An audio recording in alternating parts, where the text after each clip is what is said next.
Highrich online ഉടമകളായ കെ.ഡി. പ്രതാപനും ശ്രീനയ്ക്കും ചോദ്യം ചെയ്യാൻ ഹാജരാകാൻ ആവശ്യപ്പെട്ട ഇ.ഡി. നോട്ടീസ് നൽകും. ഹവാല ഇടപാടുകളിലൂടെ 100 കോടി രൂപ വിദേശത്തേക്ക് കടത്തിയെന്ന കേസിലാണ് ഇവരെ ചോദ്യം ചെയ്യുക.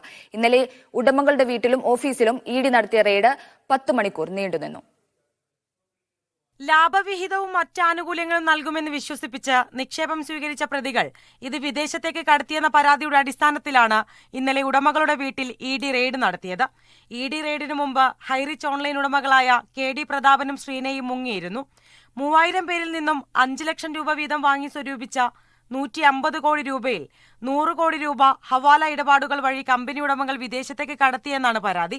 UK ആസ്ഥാനമായി കമ്പനി രജിസ്റ്റർ ചെയ്ത ബിറ്റ്കോയിൻ ഇടപാടുകൾ വഴിയും തട്ടിപ്പ് നടത്തി. റെയ്ഡിൽ ഇ.ഡിക്ക് നിർണായക വിവരങ്ങൾ ലഭ്യമായിട്ടുണ്ടെന്നാണ് വിവരം. 15 സംസ്ഥാനങ്ങളിലായി കമ്പനിക്കുള്ള 69 അക്കൗണ്ടുകളുടെ വിവരങ്ങളും ഇ.ഡി. പരിശോധിച്ചു വരികയാണ്. ഹൈറിച്ച് ഉടമകളായ കെ.ഡി. പ്രതാപനും ശ്രീനയ്ക്കും ചോദ്യം ചെയ്യാനാവശ്യപ്പെട്ട ഇ.ഡി. ഉടനെ നോട്ടീസ് നൽകും. അതേസമയം ഇ.ഡി. റെയ്ഡ് സാധാരണ നടപടി മാത്രമാണെന്ന് പ്രചരിപ്പിച്ച ഇടപാടുകാരെ തെറ്റിദ്ധരിപ്പിക്കാനുള്ള ശ്രമം ഹൈറിച്ച് മാനേജ്മെന്റ് തുടരുകയാണ്. ഇ.ഡിയുടെ ഒരു റെയ്ഡാണ് നടക്കുന്നത്. പട്ടാളക്കാരെ കൊണ്ടുവന്ന് കമ്പനി അടച്ചു പൂട്ടിക്കുക അങ്ങനെയുള്ള കാര്യങ്ങളൊന്നും അല്ല അവിടെ നടക്കുന്നത്. നോർമൽ ആയിട്ടുള്ള ഒരു പ്രൊസീജിയർ മാത്രമാണ് അവിടെ നടക്കുന്നത്. ഇതിലൂടെ കൂടുതൽ നിക്ഷേപകർ പരാതി നൽകുന്നത് തടയാനുള്ള ശ്രമമാണ് ഹൈറിച്ച് മാനേജ്മെന്റ് നടത്തുന്നത്.